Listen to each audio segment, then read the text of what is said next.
And welcome to our next session with Rhian Beutler. Rhian, how are you doing today?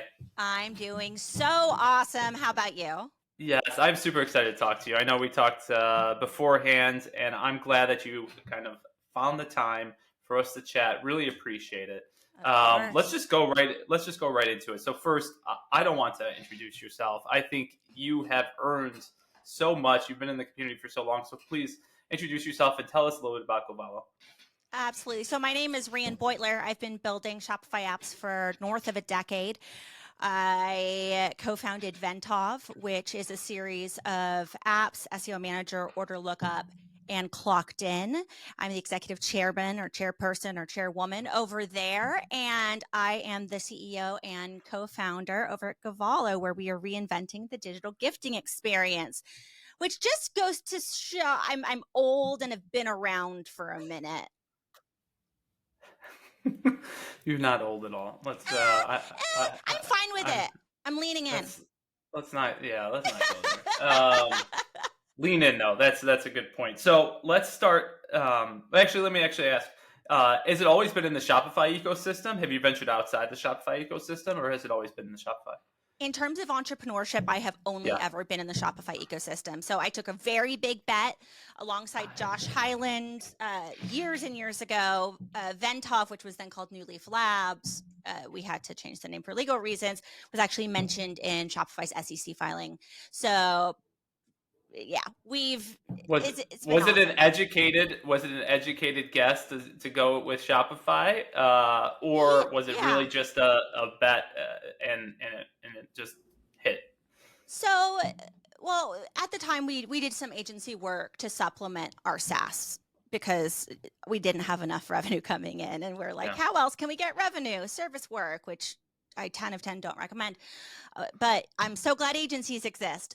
So I was doing a lot of service work, including migrations from Magento Hmm. and whatever. And back then it was like legacy solutions. I remember one was like Custom. a Yahoo, so much custom. Yeah. One was like a Yahoo shopping migration. Wow. Wow. Night Nightmare fuel. It's the first and last time I ever saw Yahoo shopping. And Ugh. it was as bad as it sounded. So we were all in on Shopify from the very beginning. I cut my teeth, dare I say, growing up working in retail. And it became very evident. Then I became a banker after undergrad. And it became very evident where the market was heading. It's as we become more digital, as everybody has a phone, as Hmm. you and I probably grew up in a time where we had Nokia bricks in a dream, right? You were T9 texting, and we couldn't have even imagined that this is where we would have been by now. But it was pretty obvious, I think, about 10 years ago that there was no way for retail to move forward in a meaningful way Yeah. without making commerce accessible everywhere. So, Well, I think yeah. we got some people listed just tuning in because they heard the word T9, and I haven't heard that word in a very long time. But it almost makes me think of like I don't know why I'm thinking about this, but the game Snake that I played Oh, 24/7 on my phone that I'm pretty sure I was the champion around the house of. probably. Also, it was the only game. Yes, yeah, I guess it was the only game at the And it time was too. free. So it was like Minecraft Good on, or times. not It was. Minecraft, Minefield. Do you remember the mine Yeah. busting game that Yes. was on Yes. every It, computer? on every computer. Yeah. Yeah. I had no idea how to play that until like as I got older. Actually, I was just like, oh, I just keep on clicking Yeah, yeah. You just keep different faster. dying. That was Yeah. You just keep dying. that It's was like, is my this main the actual takeaway. game? Oh my Yeah. gosh. Okay. So let's move on to the first question I have about um, your knowledge about gift cards. So Yes. if I can ask you, if you were to generalize merchants today, would you say that like okay, everyone understands that there is this gift card platform and most people are utilizing it and it's now about like really excelling and trying to figure out different ways to utilize gift cards in a company, or do you think you're still early on where your business have to sell a whole bunch of merchants to just use something like a Wallow as a platform for gift cards? We're still selling people on the why. Mm. And it has a lot to do with the fact that Shopify's basic function, I love Shopify, but Shopify's gift card functionality is garbage, shall I say. And it has been for a long time. Recently, they rolled out this like kind of customizing feature. Look, Shopify builds for 80%. Right? Yeah. That's why apps exist. We Yes. exist to fill things in, make things more nuanced, build for plus customers, build for everybody, and really fine tune and optimize the experience for the customer, for the merchant, right? How do we get the most data to the merchant? How do we help Mm. give the customer the best possible experience? And so, I'm still selling that concept. Not everyone's Why? bought in. Why? Yeah, Uh, why? In your opinion. I think a lot of people, they tried the native Shopify gift card, and they're like, nah, it's not worth it. It Hmm. doesn't do anything. It doesn't sell. It's not a good experience. And they get rid of it. Or they just don't see the value in it. They're like, well, I tried it. I tried it once.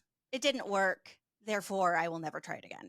That's a very common sort of thought process. So interesting. It's so interesting to me because you look at just the vast amount of larger brands and retailers, and what do they all have in common? They have gift cards in common. So, like, it's proven, but you have the smaller merchants that, then, to your point, they're like, ah, it's just not working out for me. Yeah, and then That's so interesting. a lot of plus merchants get a little nervous. There is fraud exposure Hmm. with uh, with gift cards because it's currency. So we mitigate that, and then we recommend using fraud filtering apps to mitigate that as well. And then we have some customers who are massive legacy Yeah. enterprise brands who also have had or currently have Blackhawk integrations, and Blackhawk Network is the boss of gift cards. Like, they are it. Like, if you walk through Target, Yeah. you pick up a gift card, Blackhawk is powering that gift card almost 100%. And we actually built an integration with Blackhawk over to Shopify, so that way we can support those big enterprise and legacy merchants Mm. coming on over. So if someone brings like a gift card they got at Target, they can still enter in the code and it will work on their website. Yeah.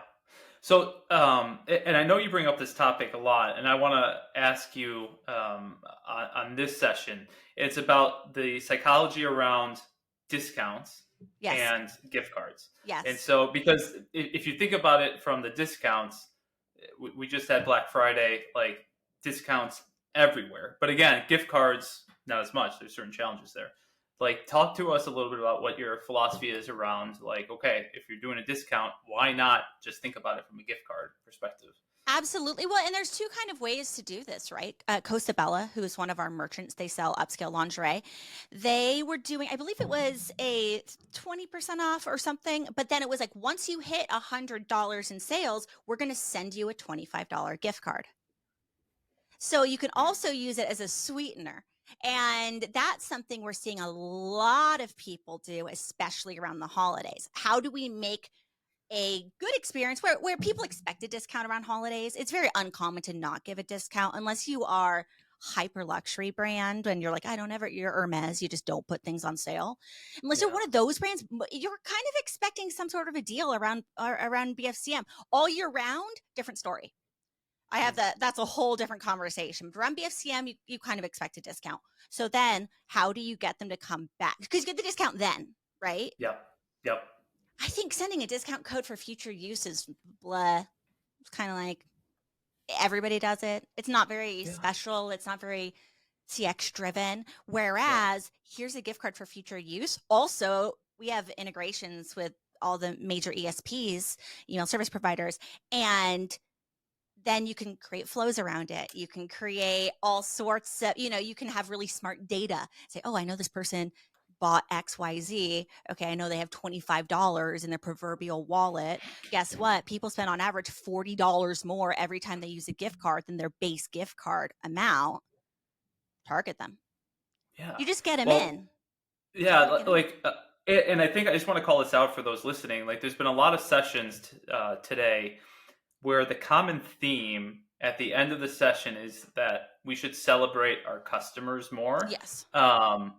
And I'm just like, it's just bridging the gap to, like, well, how can you celebrate your customers more is something like Govalo and gift cards, and that's one natural way to do it.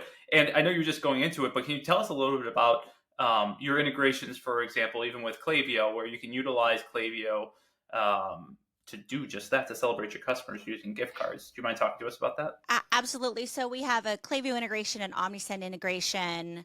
Oh my gosh, I'm going to forget. We have so many integrations. We have an integration with Mesa. I don't know if you're familiar with them. They I'm not. help. So they've been around for a really long time in the ecosystem as well. And they're an integrations tool. So we Okay. didn't have to build that integration, which was really nice. So through Mesa, who we've integrated with, they then integrate with Gorgeous. So you can send in app, you can send, oh, I'm sorry, you're bummed. You know what? That was our fault. I'm Yeah. going to eat it. I'm not going to give you store credit. Store credit and gift cards function the exact same for all intents Right. and purposes. One, though, is like, here's a gift card. We're sorry. Versus here's a store credit. We're sorry. So there's that integration. Recharge, Bold. Mm. Those integrations are for giftable subscriptions. Yeah. So how, and that's a really big retention piece, right? How do you gift a subscription to someone else and get all of their information and keep the gifters information? How do you segment that out? Again, go back to Klaviyo, go back to segmentation tools, make some really smart data-driven decisions. So those are kind of, I would say, our most utilized ones. We're working on some new ones in the new year. We have an integration with Blackhawk Network, which super stoked. We're the first company ever That's to cool. integrate with them over to Shopify. Not easy, but really glad we did it. Our kind of goal, right, is to be the stored value system utilized by Shopify stores. And so what the stored value system is it's like, those gift cards you see at Target, and it's got like 3 brands. And so Yes. it's like a house of brands so we currently support multiple brands, houses of brands or conglomerates of brands where they'll give a gift card upon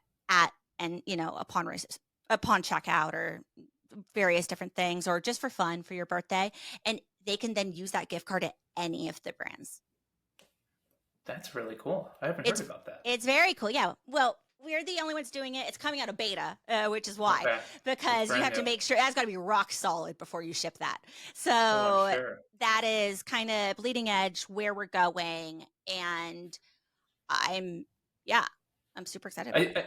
And I think one other point to mention about this is that um, you set up these sort of workflows, and again, I'll just use the Klaviyo example. Like, you have constant reminders as well too that you can set up if those that haven't used certain gift cards, right? And you can personalize that as much as you can because you have the data around it. And I think that's what's most fascinating is that I've heard some merchants are like, oh yeah, we want to celebrate our customers, but we don't know like what to say or what to do. And obviously it comes back to data, but here is a great example of like you can automate this entire flow. Do you have clients that do that? Yeah, we do. And actually with Felix Gray, they did a A/B testing where you gave a discount code for, I believe it was for birthday, and a gift card for birthday to see which converted better. And no surprises probably, but the gift card converts better when in situations like that. Yeah. And just for clarity, so I know, because I really am curious, is it only virtual, or do you actually present physical gift cards and mail those to clients as well?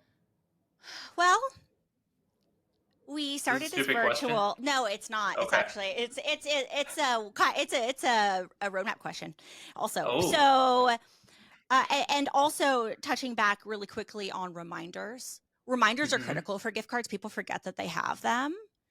I got given a gift card last holiday and I forgot that I had it. And then until I saw an email from the company that gave it to me, and I was like, oh yeah, I got a gift card from them last year. Where is that? Where is it? Yeah, where is it? It's digital. I never got a reminder. And that's the thing. If you want people to come back to your store and spend more money, which is kind of like the whole goal of it, give them a gift card. Give them a gift card for like with an affiliate, not an affiliate link, but like, hey, bring your friend. They're normally like, get $10 off. No, give a $25 gift card. Why not? And as a marketer too, it's like I'll just share my experience. Sometimes you're like, oh, we're emailing them again. We're emailing them again, and you almost feel this friction of like, okay, we've already kind of told them about some announcement. We keep on emailing them, and there's no engagement on it. But looking at it from a gift card perspective, you feel like here's value here, and they haven't opened their emails or they haven't engaged with it yet. It's important as a marketer that they need to see this because this is 100%. really important. It's $25, whatever that is, and so you feel a little bit better, honestly, intrinsically about getting this message out to them in a frequent manner. Yeah, and you're not just like blasting them with boring emails. You're like, hey, this email is a value add. This email is a value add, which is crucial because at some point you're like, please stop sending me emails. So just to clarify, this is it's a roadmap question right now of what direction to go. So we right now power True Classics gift cards, which we're super excited about our partnership with them. Very cool. And we have taken on the challenge of providing them physical gift cards this holiday season. Wow, I feel like this is breaking news. Yeah, it is actually breaking news. My investors are probably like, and this is the first time we're hearing about this. So yeah, we're doing it. It's going really well. So we had to iron out. As with anything, right? We're still an early stage startup, so you're still at some point building the plane while flying it. You know the drill. You're in startups too. Oh yeah. Right? And you're like, and there's always like outlying things kind of like coming at you, and you're like, oh, I didn't think of this weird edge case. Why is that an edge case? I don't know, but apparently now. Anyways, yeah, we're powering True Classics gift cards. Physical. What's the? I mean, we can all make assumptions here, but what is it about a physical gift card that is just different than the virtual? See, when I founded Govalo, or is it not? When I founded Govalo, my thesis in life is that physical gift cards are going away. However, as long as physical retail exists, which it's on the upswing, especially experiential, and also there's certain demographics that give physical gift cards more. So the older demographic, boomers, older Gen X, they give and receive physical, as opposed to millennials and Gen Z. We're like lawless. We're like, whatever, send it to me. Like we don't care, versus we're seeing people order like 4 $250 gift cards. Wow. And like we also, you can see some gift notes sometimes, and it's always like, they're so sweet. They're like, I know you love this store, and it's like, it's from their mom. Love you, Mom. It's always so sweet, but it's kind of given us insight as to who the physical gift card buyer is. Yeah. But downline, we've got some cool stuff cooking. I mean, including that, we're going to be partnering with some 3PLs. Obviously, printing everything on demand is not a sustainable. It is, right? You can't scale like that. But in the beginning, every startup, what's the rule? Do things that don't scale. Yep. Prove your concept. Prove the hypothesis, exactly. So yeah, we're super stoked about that partnership. Oh, that's cool. Well, thanks for sharing that. That's super interesting. Okay, so I asked you this earlier on. It was like, do you have thoughts around AI? And you do. So to set the stage there, but like maybe let me first ask, like, do you utilize any sort of, or are you thinking about utilizing any sort of AI today within Govalo and its platform? So, or is that not? Govalo, no. Ventov, yes. So at Ventov, SEO Manager was actually the first ever SEO app on Shopify. And recently we rolled out, I'm not even sure what version it is, 5.0, I don't know. Anyways, there's a big challenge. This is also a CX challenge, right? You don't want to direct a customer to your store and it's a broken page. And this happens a lot. It happens a lot in email marketing. It happens a lot in ad marketing, paid ad marketing. And so we have a AI-driven 404 redirector. So so it's like, hey, so as long as you toggle it on, it will just be like, oh, they likely mean this. That's fascinating. That's the first time I've ever heard AI being utilized like that. And well, I haven't really dug into the SEO space, but that makes a lot of sense. Yeah. And then, it helps the merchant because you never want a consumer to land on a dead page because it gives Google the signal that your site Yeah. is not trustworthy. And then, of course, it also gives the customer the signal. I can't count the amount of times I've clicked an ad ready to buy and it's like landed me on a 404. Hmm. And I'm like, who did this? I normally send a message to the brand saying, hey, this is a dead link. Because I feel bad. They're Yeah. paying money. Especially the small brands. You're like, oh, don't That's be so that nice of way. you. I mean, honestly, it's like when someone has something on their face and you just don't say anything and you let that person like Yeah, walk you around have like to that. say You it. got We're to all say small something. businesses. It's like I'm not a $1 billion company. Exactly. I'm a human. That's fascinating. I actually really like that use case. I might use that myself over here. Okay, so then outside of that, any thoughts and opinions on? Guys, so let's just like think about the entire Shopify ecosystem. I feel like every week there's another tech company, either that's like, hey, we've integrated this AI technology into Yeah. our current platform and so forth. When you see that, are you kind of like, oh, this is probably bullshit, or are you excited about that stuff? Yes. No, I'm not excited about it. I like AI is not new.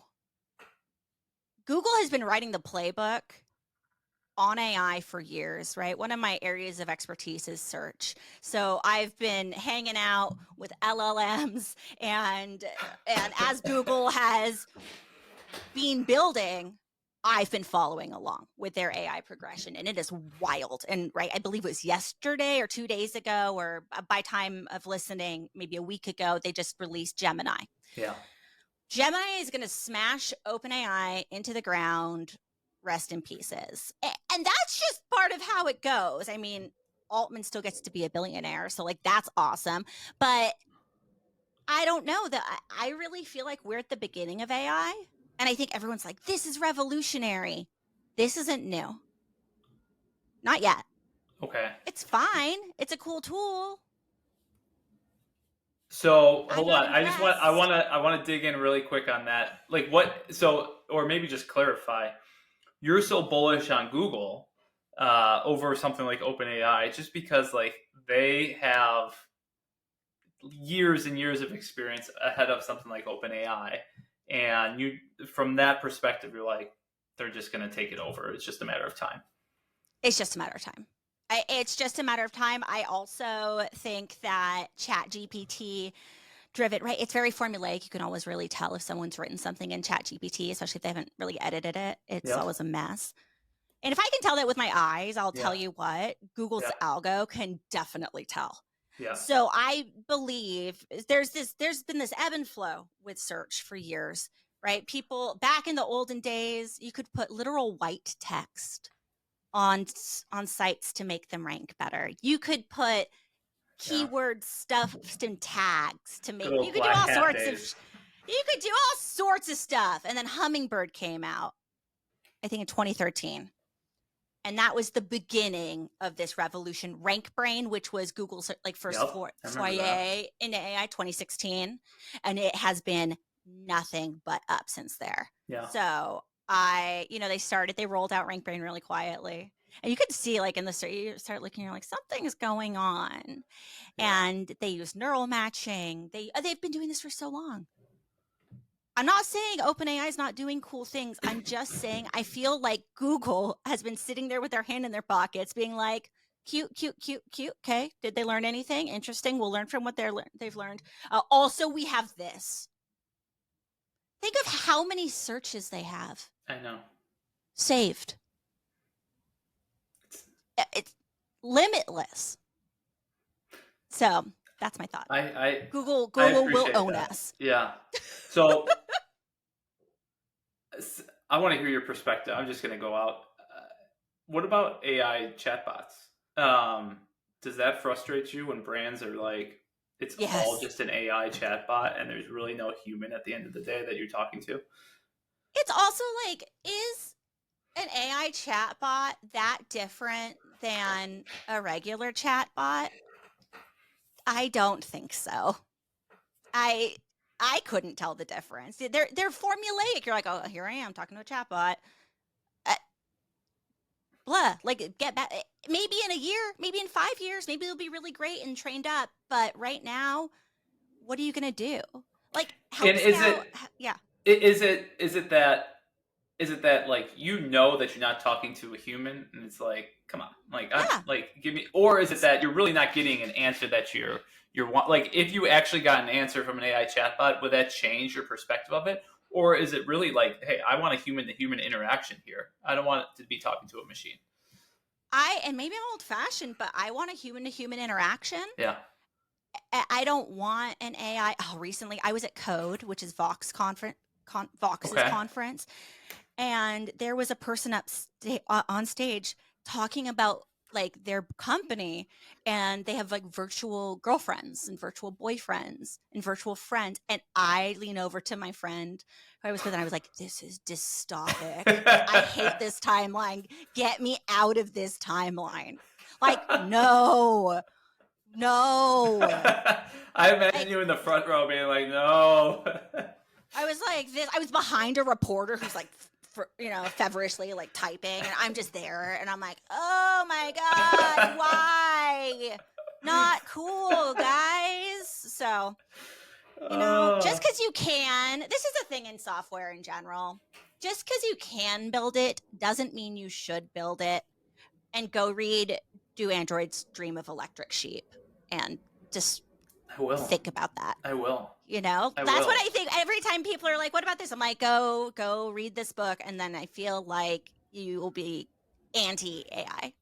And I just want to say that I like as a host, I don't want I am not one way or the other. I want to understand people's perspectives, but I appreciate this because I've heard and people here will hear other sessions, and there are a lot of technology focused individuals. Yes. I mean, obviously, I'm talking to CEOs as well too at technology companies who are like, yes, these AI chatbots will completely change, revolutionize the entire space, but you also have to understand everything is a pendulum, and it's going to swing back and forth. I think at one point or the other, where it's like people want a human to human touch. At least there will be moments and times that is sincerely needed. And I don't think, to your point, people should forget about that. Right. And we see this regression or this pendulum swing in other things as well. So right now, records are becoming increasingly popular. And talk about physical media. Those things are huge. Yeah. But it's a lot of Gen Z is like, oh, but I don't want to just endlessly listen to this giant Spotify playlist. I want to listen to this one thing, and they like the ritual of it all. And it's also I think you should always think about e-commerce as physical commerce, like merchandise your store well, make sure that you feel welcome, make sure it feels good and warm. And if I go into a store and I had like a little robot greet me, I'd be like, I hate this and I need to leave. Versus a person greeting me. Now, if nobody greets me, I'm angry and I leave also, because I'm like, I'm like a Karen about that, because I'm like, say hi to me. There's like 4 of you and one of me. I agree. Let's go. And this goes, it goes full circle to like you're having discussions about physical gift cards, right? When you initially were like, it's probably all going to be virtual when you started, right? And no, what comes around goes around, and maybe this is a good kind of discussion around. Okay, yeah, human interactions, like that's not going to go away. Yeah, I don't think so. We crave it. I think you're right. We crave it. I think you're right. Well, what is TikTok if not that? That's the next session. Let's not go there, Rhian. Well, let's end it right here. I gotta wrap it up. I think we got to wrap it up. Oh my gosh! But you just brought up a really interesting topic. Rhian Beutler, thank you so much for your time here, and I wish you all the best at the end of the year and moving forward the next year. Thank you so much. Thank you for having me. Thank you.